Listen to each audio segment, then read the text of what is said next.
Hey folks, during my thrift storing yesterday I saw this rather nondescript looking typewriter case sitting there, so I thought, well, I'll take a look anyways.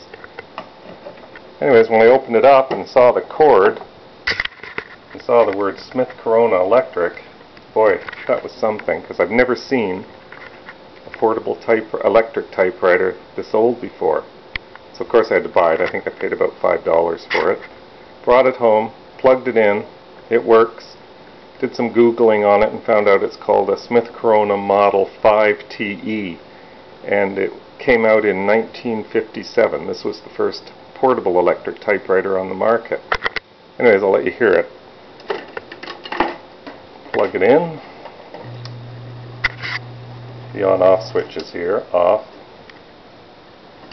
On. Now it doesn't have a power return on the carriage, but all the keys are electric, nice, easy to touch. Electric shift. Doesn't have electric tab. Overall, a really nice little machine. I'm really happy I found this one. Anyways, thanks for looking. Bye.